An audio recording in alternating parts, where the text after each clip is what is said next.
judgment. I'm Jill Schlesinger. Listen to My Watch wherever you get your podcasts. It could be the greatest turnaround in college football history. What is the magic? The undefeated Big Ten champs, Indiana Hoosiers. CBS Mornings. CBS Mornings on CBS and where else? Paramount Plus. It's up in CBS Mornings. We have had very, very strong talks. We'll see where they lead. We have major points of agreement. I would say almost all points of agreement. Perhaps that hasn't been conveyed. The communication, as you know, has been blown to pieces. They're unable to talk to each other. That's President Donald Trump's response, some would say firing back at Iran after they denied the president's claim of peace talks underway and saying they're going well. That comes after Mr. Trump walked back his 48-hour ultimatum to reopen the Strait of Hormuz in this social media post. He says that he's instructed the Department of War to postpone any and all military strikes against Iranian power plants and energy infrastructure. He is setting the clock for a 5-day period. Now, one of the CBS News reporters in that region is foreign correspondent Chris Livesay. He's in Dubai. He has more reporting on the back and forth. Well, it's been a dramatic shift in tone from the Trump administration. Now, rewind 48 hours, and Donald Trump threatened to obliterate the energy infrastructure in Iran if it refused to reopen the Strait of Hormuz. But at the same time, the Trump administration had been signaling it was looking for an off-ramp. And just moments before that deadline was set to expire, Trump wrote on Truth Social that he was extending that ultimatum by 5 days due to, quote, very productive talks. Now, for its part, Iran has denied it entirely, saying that it has no contact with the Trump administration. And meanwhile, what we do know for sure is that the Strait of Hormuz, which is what sparked this escalation to begin with, remains effectively closed. Back to you. Chris Livesay, thank you. After a weekend of debate on Capitol Hill, still no deal between Senate Democrats and Republicans on funding the Department of Homeland Security.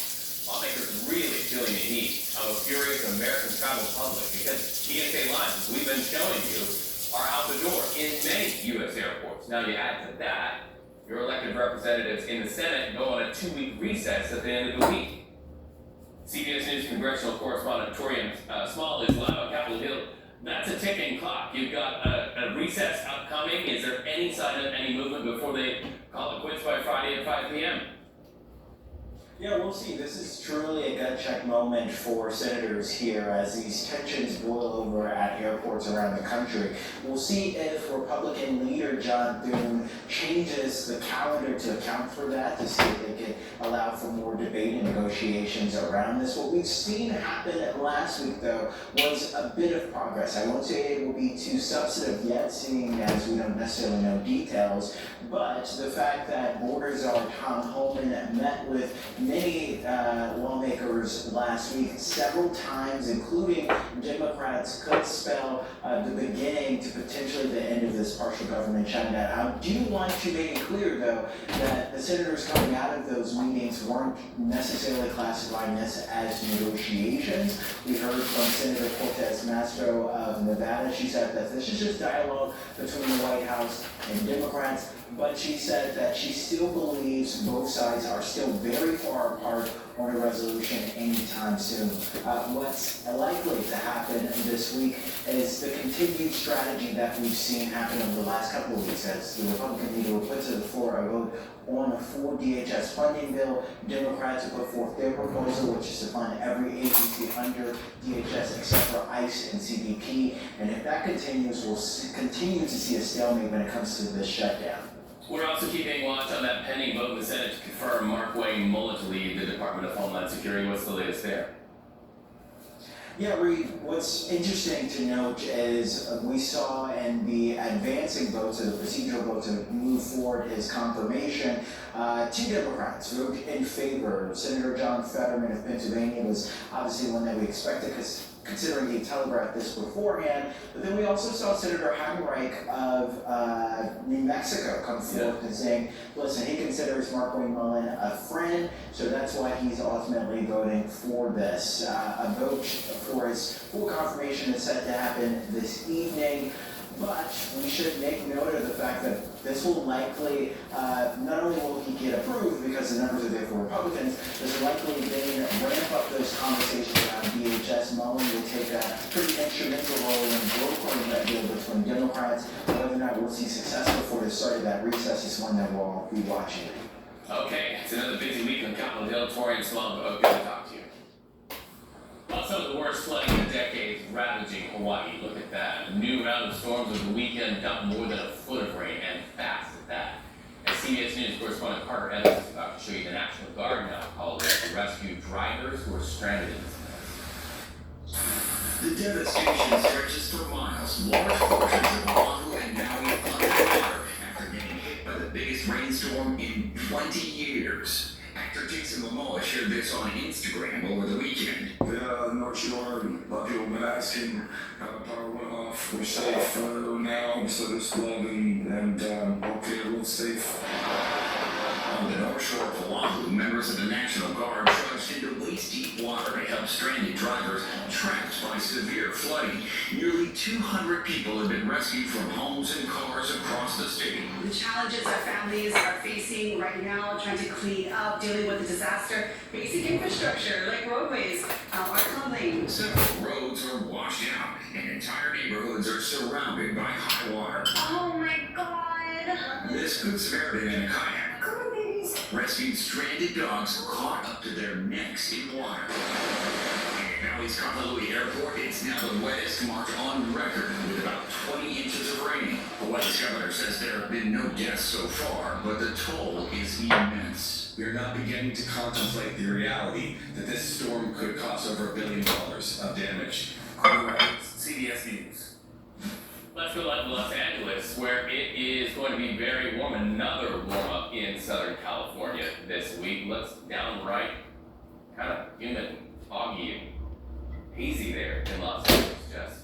It's almost like I can feel the heat. And the reality is, for all our friends throughout the Southwest, not just Los Angeles, but this includes places like high desert terrain like Arizona, New Mexico. They've been sitting above average for over a week now, and we're continuing that trend as we head into this week and this weekend's forecast too. When you see below me, if you see red directly below me, this is the Climate Prediction Center showing the next 6 to 10 days. And that red color shows above average temperatures anywhere from Texas over to California and all the way up into Montana too. But let's take a look behind me. Let's start off with current conditions. We take a look at our daytime highs today. We're about 9 degrees above average over Los Angeles. Southern parts of Colorado right now are under red flag warnings due to low relative humidity, strong winds, and on top of that, hot temperatures. I mean, Denver today is about 18 degrees above average, and that jumps to 27 degrees above average by tomorrow.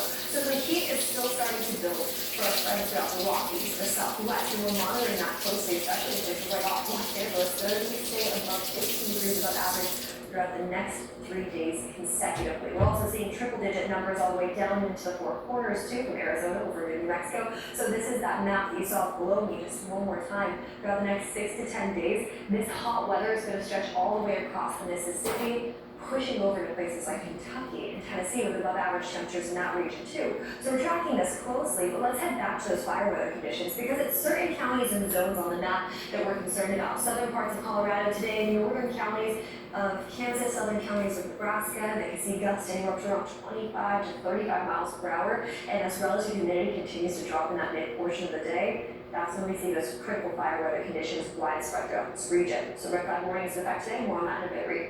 All right, Jess, thank you so much. We have our live cameras pointed at the aftermath of this Air Canada crash. What we know about those who lost their lives and those who were taken away wounded when we come back on CBS News 24/7.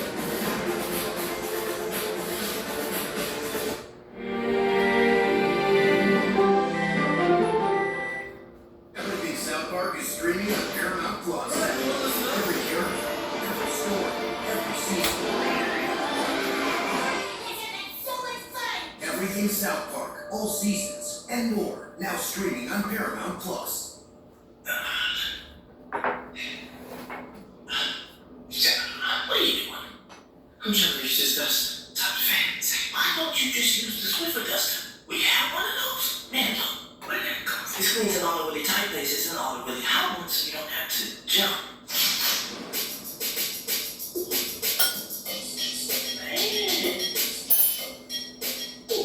Looks like you got into everything they can pray. With spring deals at Ashley, you can find inspiration when you least expect it. All it takes is looking at things a little differently. Find a fresh